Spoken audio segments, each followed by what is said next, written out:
Hi, my name is Joanna Whitney. I am an intuitive artist and a student of natural law and an energy practitioner, and we are studying the Kybalion by the three initiates.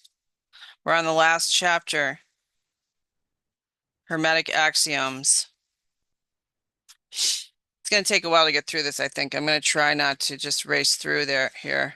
Um, Try to take some review of how these apply through all of the principles here. Um, Again, I'm not doing this just for fun. I'm doing this right now because I feel that it's very important to study natural law. And that's what they're going to talk about in this first Hermetic axiom. The possession of knowledge, unless accompanied by a manifestation and expression in action, is like the hoarding of precious metals, a vain and foolish thing. Knowledge, like wealth, is intended for use. The law of use is universal, and he who violates it suffers by reason of his conflict with natural forces, the Kybalion. We're kind of in that right now, humanity, confusion, suffering as the result of um, argument with natural forces. We're quickly approaching the critical moment of choice of whether or not we're going into deep slavery or whether we're going to be free. And individually, I feel like each person has to decide what they're going to do. Are they just going to choose comfort to try to live out this life in, promise of fake man's law society promises, or are they going to stand up for principle? And that's what this is asking us to do. Make use of these principles, not just for yourself, but for humanity and all sentient beings on this earth. I mean, we're definitely seeing the destruction of the earth, and it's being blamed on fake, uh, made up ideas that cannot be grounded in truth. If anyone is causing the climate to be changed, it is the globalists instructing the order followers to do their whims for whatever their nefarious purposes are. So it can be daunting, you see something like the weather warfare going on in North Carolina, and then you later find out that there were rare minerals that a government agency wanted that they now can use eminent domain to steal from the landowners. It's daunting, how can I possibly take any action against that? Well, guess what? You can using natural law, treating others the way you would like to be treated, standing up for principle. Each and every one of us can make a difference in that regard. And it's a ripple effect.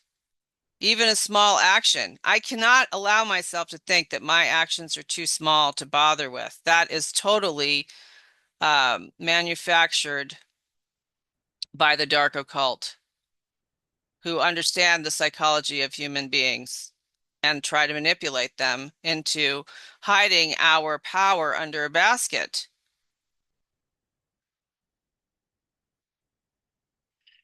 I'm going to continue reading. The Hermetic teachings, while always having been kept securely locked up in the minds of the fortunate possessors thereof for reasons which we have already stated, were never intended to be merely stored away and secreted. The law of use is dwelt upon in the teachings, as you may see by reference to the above quotation from the Kybalion, which states it forcibly.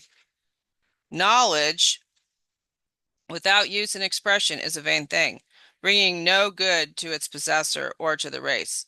Beware mental miserliness, and express into action that which you have learned. Study the axioms and aphorisms, but practice them also. We give below some of the more important Hermetic axioms from the Kybalion, with a few comments added to each.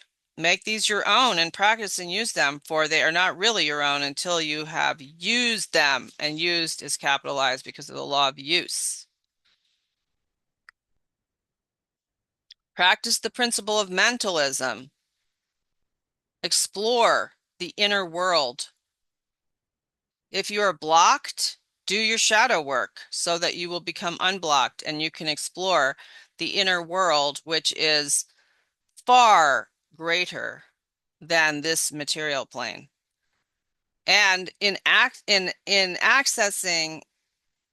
the inner world, you can find ways to participate in the outer world that were not available to you before. And we've given many ways to access the law of mentalism through concentration, contemplation, and meditation practices on a daily basis to gain access to these subtle energies. And it may seem like, in comparison to what's being done, it may seem like it can't really affect change, but it can. You know, each individual person is extremely powerful connector between the heavens and the earth. Each individual person raising their frequency has to have faith that that is going to bring about huge change on this earth. Just going along to get along is not going to do that. And you can be right about that if you want, but that's being causal. You see, when you're not putting these principles into use, you're basically enacting the law of cause and effect upon yourself in a very negative way. I wouldn't want to do it. You know, by engaging in reading this book, I made an agreement that by refining my skills in natural law, I was going to have more sharp weapons in my quiver to do battle with the negative forces. I use the principle of correspondence on a regular basis. As above, so below. I can figure out by looking at someone's actions whether they're someone I can trust or not. Instead of continuously placing myself in a position to be hurt with someone, I can just observe how they behave with other people and learn how they're going to behave with me so that I don't have to waste any time with them.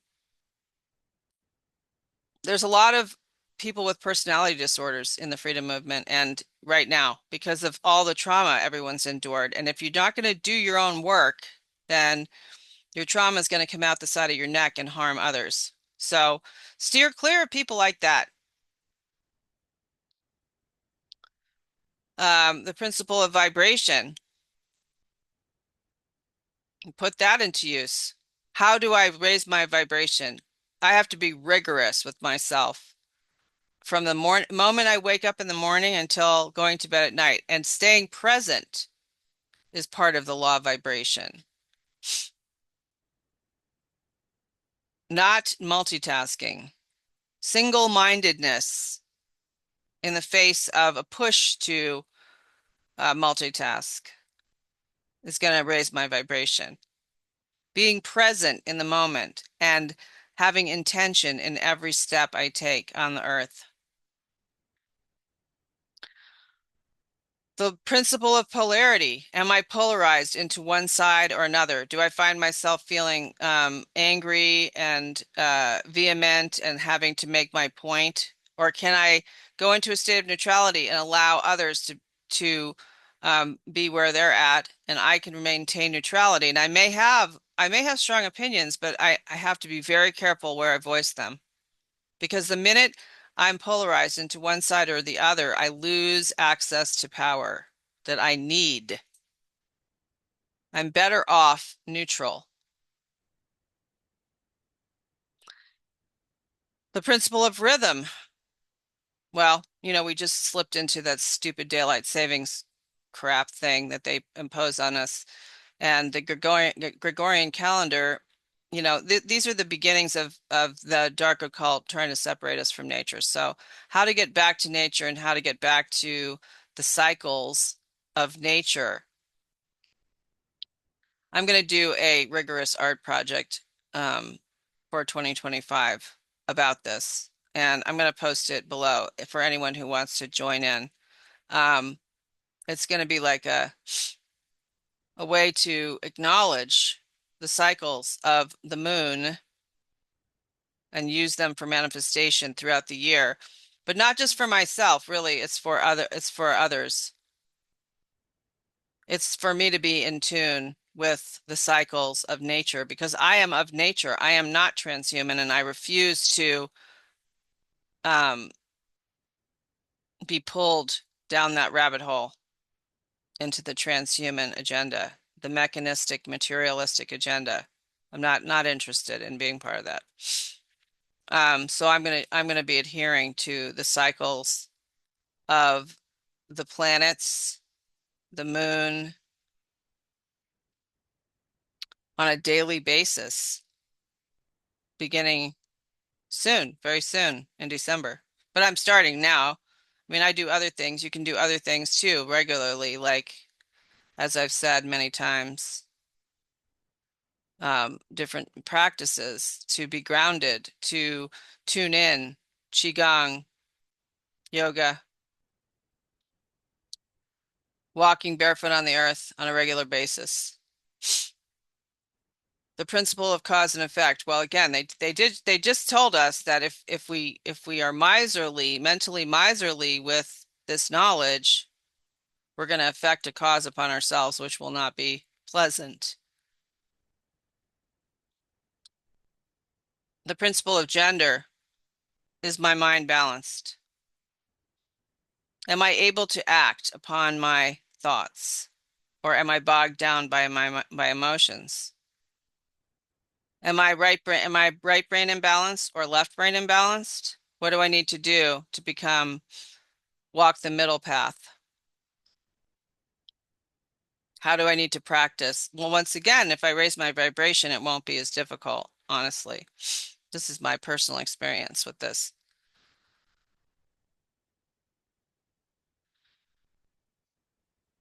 So, um, again, put these principles into use, and that's what that we're going to be talking about that. Um, there's a lot of things I've done personally in this world that I don't know, I've faced a lot of fear. There's a lot of fear imposed upon individuals by the government that you can take on and walk through to discover that it's all smoke and mirrors and there's nothing behind it that's substantial, like taxes, for example, or um, the IRS, the Fed.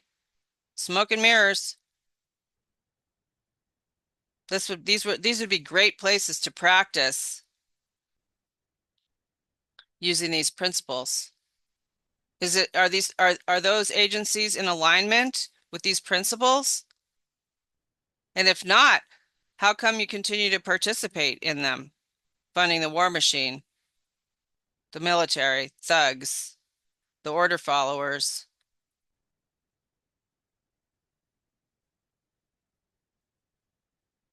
So until next time.